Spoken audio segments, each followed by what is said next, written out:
Good morning, everyone. I hope you are doing well. This is Ankit for Parisha classes. Today we can talk about B.Ed first year classes and your subject is childhood and growing up. जी हाँ guys, जैसे कि आप सभी को मालूम है कि आपकी B.Ed फर्स्ट ईयर की क्लासेस जो है वो चल रही हैं और आज आपकी 30 क्लास जो है वो होने वाली है। चलिए फिर आगे बढ़ते हैं और चीज़ों को देखते हैं। लास्ट वीडियो में हमने 25 क्वेश्चंस कवर कर लिए थे, आज हम उसके आगे क्वेश्चंस को देखते हैं। तो यहाँ पे उसके आगे क्वेश्चन 26 क्वेश्चन जो है वो आप सभी के सामने है। 26 क्वेश्चन में हमसे क्या पूछा गया है, रक्षा तंत्र में वे चेतन और अचेतन प्रक्रिया शामिल हैं जिनका या जिनसे आंतरिक संघर्ष कम होता है। तो यह कथन किसका है, यह कथन ध्यान रखिएगा, यह कथन आपका ब्राउन का है, यानी कि ऑप्शन ए करेक्ट रहेगा। ये आपका 2016 का प्रश्न है, यानी कि इसके आगे जो 3 लिखा है इसका मतलब ये है इसके बाद में 2016, 17 और 2018 मतलब कंटिन्यू बेस पे 3 साल तक ये आया है क्वेश्चन। ठीक है, ध्यान रखिएगा, रक्षा तंत्र में चेतन और अचेतन प्रक्रिया शामिल है जिनसे आंतरिक संघर्ष कम होता। तो यह कथन आपका ब्राउन का है। इसी के साथ लास्ट वीडियो में चलते हैं और लास्ट पीडीएफ यानी कि 25 क्वेश्चन को, इसमें 25 क्वेश्चन का आंसर जो है वो क्या होगा, इसका आंसर आपको कमेंट में करके बताना था। तो ध्यान रखिएगा, 25 क्वेश्चन पूछा गया था, रक्षात्मक तंत्र का संबंध उन बाधक परिस्थितियों पर काबू पाने से है जिनकी सामान्य अभिव्यक्ति चिंता को जन्म देती है। यह कथन आपका साइमंड्स का है, यानी कि ऑप्शन बी करेक्ट हो जाएगा। ओके, चलिए आगे बढ़ते हैं और नेक्स्ट क्वेश्चन देखते हैं। 27 क्वेश्चन जो है आपकी स्क्रीन पर। 27 में क्या पूछा गया, 27 में पूछा गया संवेग व्यक्ति की उत्तेजित दिशा है। तो यह कथन किसका है, तो यह कथन आपका वुडवर्थ का, यानी कि बी ऑप्शन बिल्कुल करेक्ट हो जाएगा। आगे बढ़ते हैं 28 क्वेश्चन, जिसमें पूछा गया दुश्चिंता है तो यह एक शारीरिक है, ठीक है, मानसिक है या सामाजिक है या आर्थिक है, कौन सी है। तो ध्यान रखिएगा, यह जो है आपकी कैसी है, यह आपकी मानसिक है। तो दुश्चिंता जो है वो क्या है, आपकी मानसिक, यानी कि ऑप्शन बी जो है आपका बिल्कुल करेक्ट ऑप्शन हो जाएगा। ओके, चलिए आगे बढ़ते हैं और नेक्स्ट क्वेश्चन देखते हैं। 29 जिसमें पूछा गया है किसी बालक की समस्याओं के विषय में कम उपयोगी मनोवैज्ञानिक विधि है। ठीक है, तो प्रयोगात्मक विधि है, निरीक्षण विधि है या परीक्षण विधि है या व्यक्ति इतिहास विधि है। ध्यान रखिएगा, परीक्षण विधि है, यानी कि ऑप्शन सी जो है वो आपका बिल्कुल करेक्ट रहेगा। तो क्वेश्चन पूछा गया किसी बालक की समस्याओं के विषय में कम उपयोगी मनोवैज्ञानिक विधि है, तो वो परीक्षण विधि है। ठीक है, ध्यान रखिएगा। आगे बढ़ते हैं, 30 की बात करते हैं। इसमें पूछा गया बालकों के लिए समस्या समाधान आवश्यक है, ध्यान रखिएगा सृजनात्मक विकास हेतु आवश्यक है, यानी कि ऑप्शन ए। देखिए इसको, ये जो आपकी 5th यूनिट है यानी कि लास्ट यूनिट है, इसमें मोस्टली क्वेश्चंस आपके कथन निष्कर्ष पे आएंगे। ठीक है, कथन निष्कर्ष, क्योंकि इसमें सभी मनोवैज्ञानिक ने जो जो कह सकते हैं जो जो इन्होंने कथन दिए हैं उन सारे के ऊपर बात करेंगे, यानी कि जो भी मनोवैज्ञानिक ने चीजों को समझाया है, अपनी राय जो दी है, वो सारी की सारी चीजें जो है वो आपकी यूनिट 5 के अंतर्गत आती हैं। तो यहाँ पे बेसिकली जो क्वेश्चन बनते हैं वो आपके कथन निष्कर्ष के या फिर जो जितने भी मनोवैज्ञानिक हुए उन सबके रिगार्डिंग यहाँ पे क्वेश्चन बनते हैं। ठीक है, तो 31 में क्या पूछा गया, जब कोई बालक अपनी समस्या या हल स्वयं ढूंढ लेता है तो आपकी प्रतिक्रिया होगी, कैसी होगी, पुरस्कृत प्रक्रिया होगी, यानी कि सी। पुरस्कृत प्रक्रिया यानी कि जब बच्चों को आप पुरस्कृत करें, यानी कि आपने बच्चों को क्वेश्चन दिया और बच्चा उस क्वेश्चन को सॉल्व करके ला रहा है, तो आपका ये दायित्व बनता है कि आप बच्चे को प्रोत्साहित करें, चाहे क्लास में खड़े होकर क्लैपिंग करवा दें या फिर कोई भी छोटा मोटा पुरस्कार करें। तो बच्चे को क्या होता है, नेक्स्ट टाइम जब वो ये सारी चीजें करेगा तो उसको लगेगा कि हाँ इन सारी चीजों से बच्चे को प्रोत्साहन मिलता है। तो इस वजह से राइट ऑप्शन जो है आपका ऑप्शन सी हो जाएगा। पुरस्कृत विधि जो है या पुरस्कृत जो है वो सबसे बेस्ट ऑप्शन आपका हो जाएगा इसमें। आगे बढ़ते हैं 32 जिसमें बात करेगी है एलेक्सिया। तो एलेक्सिया क्या है, तो ध्यान रखिएगा, एलेक्सिया मैंने कई बार बता चुका हूं, ये आपकी पढ़ने में अक्षमता यानी जो असमर्थ रहते हैं पढ़ने में वो आपका आएगा। तो एलेक्सिया क्या होता है, पढ़ने में अक्षमता। नेक्स्ट बात करते हैं 33 जिसमें पूछा गया है जीवन की समस्याओं के समाधान के लिए पीछे लौटना ही प्रतिगमन कहलाता है। तो यह कथन किसका है, यह कथन आपका मार्गन का है, यानी कि बी ऑप्शन करेक्ट हो जाएगा। 34 की बात करते हैं, इसमें कहा गया किसी अप्रिय घटना को जानबूझकर अपने दिमाग से बहाकर निकाल देना कहलाता है। तो यह आपका शमन कहलाता है, यानी कि ऑप्शन बी जो है वो आपका करेक्ट ऑप्शन हो जाएगा। ओके, नेक्स्ट इसी के साथ गाइस आप सभी को मालूम है कि बीएड फर्स्ट ईयर का टीचर बैच चल रहा है। तो जिन कैंडिडेट्स को इंटरेस्टेड है, जिन कैंडिडेट को नीड है, वो इस नंबर पे कांटेक्ट कर सकते हैं और इस बैच को ज्वाइन कर सकते हैं। ठीक है, अभी आप इस बैच में एनरोलमेंट करते हैं तो आपको कुछ और भी देखने को मिल जाएगा, अदरवाइज सीटें फुल रहेंगी तो आपको एडमिशन नहीं होगा। सारी चीजें आपको यहाँ पे दी हुई है, यहाँ से सारी की सारी चीजें आपको बाकी डिस्क्रिप्शन में मिल जाएंगी। और नंबर आपको मिल ही गया है तो नंबर से आप व्हाट्सएप कर दीजिएगा, टेक्निकल टीम सारी की सारी चीजें आपकी समस्या का जो भी समस्या है वो सारी समाधान कर देगी। बाकी बैच से रिगार्डिंग सारी की सारी अपडेट्स आपको वहां से अवेलेबल हो जाएंगी। 35 में पूछा गया समन को परिभाषित किया गया, तो समन को परिभाषित किया तो कोलमार्क ने समन को परिभाषित किया था, यानी कि ऑप्शन ए जो है आपका बिल्कुल करेक्ट हो जाएगा। ठीक है, ये जितने भी कथन वाले क्वेश्चन है इन सभी को आपको याद करना होगा। याद करने का एक ही तरीका, इन क्वेश्चंस को बार बार कई बार वीडियोस को देखें, ठीक है, उसके आने इन कथन को खुद से लिख लें और खुद से लिखने के बाद में उसका खुद से आंसर दें, ठीक है, तब जाके चीजें याद होती हैं। जितने बार बार उस चीजों को पढ़ेंगे उतनी बार बार चीजों को याद आएगी, और लिख के याद करेंगे तो ज्यादा या लंबे टाइम तक दिमाग में सेव रहती है, तो ये चीज ध्यान रखिएगा। 36 की बात करते हैं, उन्नयन व उत्तराधिकरण का अध्ययन किया, तो ये किसने किया है, तो ये आपका आलपोर्ट ने किया था, यानी कि ऑप्शन बी आपका करेक्ट हो जाएगा। ओके, नेक्स्ट क्वेश्चन 37 जिसमें पूछा गया है आत्मीकरण का अध्ययन किया। ठीक है, तो आत्मीकरण का अध्ययन जो है साइमन ने किया या इंग्लिश ने किया है, ठीक है, या आलपोर्ट ने किया या फिर कोलमैन ने किया, तो किया कोलमैन ने किया, यानी कि ऑप्शन डी जो है आपका बिल्कुल करेक्ट हो जाएगा। तो आत्मीकरण का अध्ययन जो है कोलमैन ने किया है।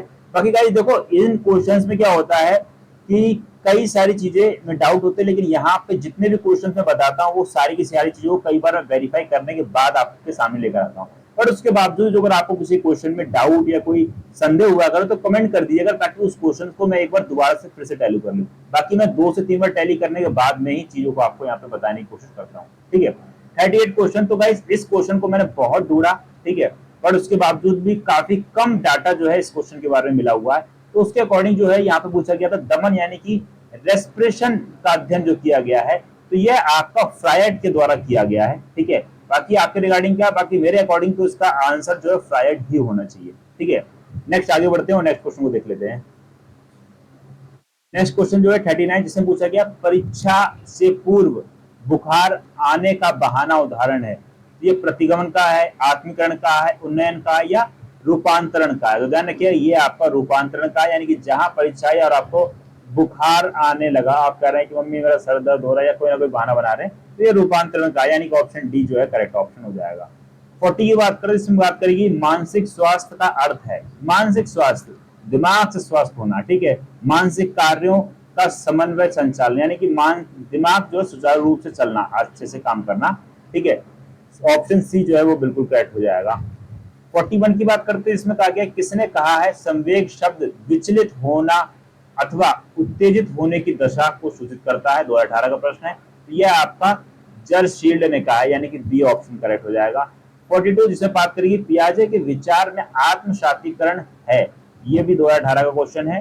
ठीक है, तो नई वस्तु की कोशिश करना या नई वस्तु की कोशिश, तो पियाजे के विचार में आत्मीकरण जो है वो क्या है, नई वस्तु की कोशिश, यानी कि चीजों को आप करेंगे, बहुत सी चीजें जब आप सोचते हैं कि यार बहुत टफ है कैसे करेंगे, कैसे सारी चीजें होंगी, ठीक है, बट जब आप करना शुरू करेंगे उस चीज को तो धीरे धीरे जब कोशिश करेंगे तो एक टाइम ऐसा आएगा कि आप उस चीज में परिपक्व हो जाएंगे। क्योंकि गाइस आप सभी को मालूम है, इसका बेस्ट एग्जांपल मैं आपके सामने बैठा हूँ। जब मैंने स्टार्टिंग करी थी तो मैंने 0 लेवल से स्टार्टिंग करी थी इस चैनल की। ठीक है, 0 लेवल से आज के टाइम पे हमारे पास 4.5 के सब्सक्राइबर हमारे पास पहुंचे हुए हैं। ठीक है, यानी इतनी बड़ी हमारी फैमिली अभी हो रखी है। बीच में काफी सारी दिक्कतें आई, लेकिन मेरे को मालूम था कि जो अगर मैं दोबारा से करना पड़ेगा तो कोई दिक्कत नहीं, क्योंकि मैं 0 से चीजों को स्टार्ट किया हूं और धीरे धीरे कोशिश करता गया और आज के टाइम पे आप सभी के सहयोग से इतना पहुंचा। तो वही चीज यहाँ पे बात करी गई है। यहाँ पे बस इतना टाइम मैंने इस वजह से दिया कि ऐसी परिस्थिति या इस चीज को किस मनोवैज्ञानिक ने प्रोत्साहित किया है, तो वो आपके पियाजे हैं। तो पियाजे के विचार से आत्मसातीकरण यानी कि नई वस्तुओं की कोशिश करना, जब तक आप चीजों को करेंगे नहीं तब तक आपके लिए वो टफ रहेगा, और जहां आप उस चीज को करना शुरू कर देंगे तो वो चीज ऑटोमेटिक आप सभी के लिए इजी हो जाएगी। यहाँ पे सिंपल से कहने का मतलब यही है। बाकी कभी टाइम मिले तो पियाजे के बारे में गाइस जरूर पढ़िएगा, काफी बढ़िया मनोवैज्ञानिक बहुत सी चीजें उन्होंने दी हैं, और मैं कह सकता हूँ कि बहुत सारी चीजें या बहुत बढ़िया नेचर था इनका। ठीक है, बहुत सारी चीजें उन्होंने जो दी हुई है, काफी इंटरेस्टिंग कैरेक्टर है ये, मैं ये कह सकता हूँ। ठीक है, और आप इनसे मोटिवेट रहेंगे, जब आप इनके बारे में पढ़ेंगे तो आपको समझ में आएगा कि हाँ क्या चीज है, यानी कि क्या है लोग, बहुत सारी चीजें। ठीक है, 43 की बात करते हैं, इसमें कह सकते हैं कि खेलों को कौन सा तत्व प्रभावित करता है। प्रीवियस ईयर क्वेश्चन है, वातावरण ये भी ठीक है, खाली समय ये भी ठीक है, आर्थिक समय ये भी ठीक है, उपरोक्त सभी, तो ये सारे के सारे आपके करेक्ट रहेंगे। क्यों? खेलों को कौन तब प्रभावित करता है? देखो एनवायरमेंट भी, आप बच्चा खेल रहा है, खेलने जा रहा है, अच्छा ये खेल के सचिन तेंदुलकर बनेंगे, तो इस तरह की नेगेटिव पर्सनैलिटी होते हैं ना। तो यहाँ पे कहा खेलों को कौन तब प्रभावित करता है? वातावरण प्रभावित करता है, जो नेगेटिव लोग होते हैं, खाली समय, आर्थिक पैसा नहीं है तो भी, समय नहीं है किसी के पास तो वो ही प्रभावित करता है। तो ये सारे के सारे आपके क्या हो जाएंगे? करेक्ट ऑप्शन जाएंगे। क्यों? ये सभी के सभी क्या है? खेलों को कौन सा तत्व प्रभावित करता है? तो वातावरण, खाली समय और आर्थिक स्तर, ये सारी की सारी चीजें जो है वातावरण को प्रभावित करती हैं, वो खेल को जो प्रभावित करती हैं। किसने कहा? ठीक है, निर्देशन गतिशील पारस्परिक संबंधों की प्रक्रिया है जो व्यक्ति के दृष्टिकोण और व्यवहारों को प्रभावित करने के लिए डिजाइन की जाती है। तो ऐसा कार्टर वी गुड ने कहा है। ऑप्शन बी आपका बिल्कुल करेक्ट है। ये कथन किसका है? कार्टर वी गुड का है। ठीक है, अब देखो ये कथन है, किसने कहा है? ठीक है, ये सारे के सारे क्वेश्चंस को आपको रटना पड़ेगा और कोई ऑप्शन नहीं है। ठीक है, इसी के साथ आप सभी को मालूम है कि गाइस स्पेशल बियर ऑफर चल रहा है। ठीक है, जिसमें आपको 25% ऑफ देखने तक को मिल जाएगा। ठीक है, और काफी सारी चीजें आपको इस बैच में मिल जाएंगी। और जो अगर आप एनरोलमेंट करते हैं तो अभी आपको ये कॉस्ट जो आपकी पड़ेगी, इसमें सिर्फ 1499 रुपीज कॉस्ट है। सिंपल सी कॉस्ट है, जिसे जरूरत है, जिसे नीड है, वो इस नंबर पर कॉन्टेक्ट करके सारी चीजों के बारे में जान लीजिएगा और बैच को ज्वाइन कर लीजिए। जो अगर आपको नीड है या जो अगर आपने अभी तक नहीं पढ़ा, तो अगर आपने पढ़ रहे हैं कहीं ना कहीं से, ओके, कोई दिक्कत नहीं है, आप आराम से वहीं से कंटिन्यू करिए सारी चीजों को। ठीक है, बट जिसने अभी तक बिल्कुल नहीं पढ़ा और वो कह रहा है क्या करूं, क्या नहीं पढ़ूं, क्या, तो उसके लिए बैच काफी ज्यादा बेनिफिट होने वाला है, क्योंकि इस बैच में सारी चीजों को इंक्लूड कर दिया है। मैंने थ्योरी भी इंक्लूड कर दी, एमसीक्यू भी इंक्लूड कर दिए, previous year question both theory और एमसीक्यू दोनों इंक्लूड किए हुए हैं। उसी के साथ साथ जो इस बैच में मैंने इंक्लूड किया वो आपकी आरआर इंक्लूड की हुई है। ये सबसे बेहतरीन सीरीज होती है हमारी रैपिड रिवीजन सीरीज। ये वो सीरीज, यानी इसमें मैं वो क्वेश्चन इंक्लूड करता हूं जो आपके एग्जाम पॉइंट ऑफ व्यू से इतने इंपॉर्टेंट होते हैं, मैं कहता हूं एज इट इज वही क्वेश्चन फंस जाते हैं। ठीक है, तो काफी इंपॉर्टेंट हो जाता है, ध्यान रखिएगा। 45 की बात करते हैं। 45 में पूछा गया किशोरावस्था के विकास में महत्वपूर्ण भूमिका है। तो किशोरावस्था में महत्वपूर्ण भूमिका जो है किसकी रहती है?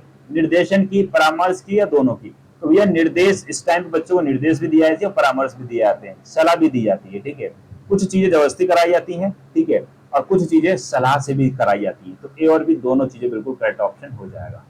ठीक है, क्योंकि किशोरावस्था बहुत ज्यादा जटिल अवस्था जो है वो होती है। ठीक है, आगे बढ़ते हैं, 46 की बात करते हैं। 46 किसने कहा है? चरित्र अच्छी आदतों की पूंजी है या पुंज है।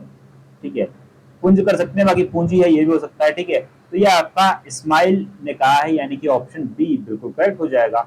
47 मनुष्य अपने भाव प्रकाश हेतु किस साधन का प्रयोग करता है? मनुष्य अपने भाव प्रकाश हेतु किस साधन का प्रयोग करता है?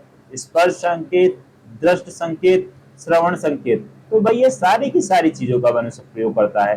ठीक है, स्पर्श छू के बताता है, दृश्य देख के भी, श्रवण सुन के भी बताता है। तो मनुष्य अपने भाव प्रकाश हेतु किस साधन का प्रयोग, तो इन सभी का प्रयोग करता है। तो यहाँ ऑप्शन डी करेक्ट हो जाएगा आपका। 47 पूछा गया है, डेनिस ने किस वर्ष में सांस्कृतिक वातावरण की भिन्नता अध्ययन की थी या भिन्नता का अध्ययन किया? तो यह आपका 1940 में अध्ययन किया था इन्होंने। तो ऑप्शन बी करेक्ट हो जाएगा। ठीक है, 49 जिसमें बात करेगी सामाजिक सांस्कृतिक विकास के सिद्धांत का महत्व तत्व है, यानी कि यहाँ पे कहता हूं महत्वपूर्ण तत्व है किसका? सामाजिक सांस्कृतिक विकास के सिद्धांत का। तो सामाजिक अंतक्रिया, भाषा और चिंतन। तो भाषा और चिंतन ये दोनों को दोनों करेक्ट है, यानी कि डी ऑप्शन बिल्कुल करेक्ट रहेगा। तो ध्यान रखिएगा, सामाजिक सांस्कृतिक विकास के सिद्धांत में भाषा और चिंतन आता है, सामाजिक अंतक्रिया नहीं आती है। ठीक है, डी ऑप्शन राइट हो जाएगा। और यहाँ पे आपका 49 कंप्लीट हो चुका है। 50 क्वेश्चन और आज का अंतिम प्रश्न, इसमें कहा गया है किसने कहा है चिंतन मानसिक क्रिया का ज्ञानात्मक पहलू है? तो रास क्या है? वुडवर्थ का है, वैलेंटाइन का है, या मैकडूगल का है? तो ये आपका मैकडूगल का, यानी कि डी ऑप्शन बिल्कुल करेक्ट हो जाएगा। ठीक है, बाकी वैसे इसका आंसर मैं हमेशा कमेंट में बोलता हूँ आपसे, बट आज मैंने इसको बता ही दिया, क्योंकि ये जो कथन वाले क्वेश्चन से काफी ज्यादा इरिटेट कर रहे होंगे आपको भी। ठीक है, बट पढ़ना है क्योंकि एग्जाम पॉइंट ऑफ व्यू से काफी इंपॉर्टेंट है। और कम से कम मैं लगता हूँ 8 से 10 क्वेश्चन आपके आराम से कथन निष्कर्ष से आते हैं, या फिर किसने कहा इस तरीके से आते हैं। ठीक है, इसी के साथ वीडियो अच्छी लगी तो वीडियो को लाइक कर दीजिएगा, साथ साथ शेयर कर दीजिएगा, बाकी अपना पॉजिटिव फीडबैक जरूर दीजिएगा। और जिन कैंडिडेट को इंटरेस्टेड या जिन्हें नीड है, ठीक है, वो उस नंबर पर कॉन्टेक्ट कर सकते हैं, बैच को ज्वाइन कर लीजिएगा, टेलीग्राम ग्रुप ज्वाइन कर लीजिएगा, फेसबुक पेज को ज्वाइन कर लीजिएगा, इंस्टाग्राम फॉलो नहीं किया फॉलो कर लीजिएगा, और बाकी अदर यूट्यूब चैनल को भी ज्वाइन कर सकते हैं, जहाँ से बहुत सारी चीजें आपको मिल जाएंगी, जहाँ से बहुत सारी चीजें आप सीख सकते हैं, या मैं कह सकता हूँ बहुत सी स्किल्स जो है वो आप अपनी डेवलप कर सकते हैं। सभी से मैं कहता हूँ स्किल पर फोकस करिए, ठीक है, क्योंकि आने वाले टाइम में जितनी ज्यादा आप अपनी स्किल्स को डेवलप कर लेंगे, जितनी ज्यादा नई चीजों को सीख लेंगे, और मैं कह सकता हूँ जितनी हाईटेक चीजों को सीख लेंगे, हाईटेक इन द सेंस जितने भी गैजेट्स आ रहे हैं इन सबको चलाना, जितने भी सॉफ्टवेयर आ रहे हैं उन सबको यूज करना, ठीक है। तो आने वाले टाइम में सारी चीजें ऑनलाइन आज के टाइम पे चल ही रही हैं, और आने वाले टाइम में और भी ज्यादा ऑनलाइन हो जाएंगी, ठीक है। तो सभी से कहूंगा कि अपनी जो मानसिक या दिमाग है या बॉडी है उसको इस तरीके से बनाए ताकि चीजों को आप अच्छे से अडॉप्ट कर पाए, कोई भी नई चीज आए तो उसको अच्छे से आप सीख पाए, ठीक है। इस तरीके से अपने माइंड को ट्रेन करके रखिए, ठीक है। बाकी इसी के साथ मिलते हैं फिर गाइस नेक्स्ट वीडियो में, और वीडियो अच्छी लगी हो तो वीडियो को लाइक कर दीजिएगा, साथ साथ शेयर भी कर दीजिएगा। बाकी कोई डाउट या कोई क्वेरी या कोई सजेशन हो कमेंट करके पूछ सकते हैं या बता सकते हैं अपना, बाकी व्हाट्सएप पे कर दीजिएगा, तो वहां से भी आपको सारी चीजें मिल जाती हैं, सारी चीजें। बाकी पर्सनली मेरे से बात करने के लिए कोई डाउट है, कोई क्वेरी या कोई और प्रॉब्लम है आपको, तो वो इंस्टाग्राम पे मैसेज कर दीजिए, वहां से आपको सारी की सारी चीजें मिल जाएंगी, ठीक है। मिलते हैं फिर गाइस नेक्स्ट वीडियो में, तब तक के लिए thanks for watching, have a nice day, जय हिंद, जय Bharat, love you to my dear friends, thank you so much all of you, take care and bye bye.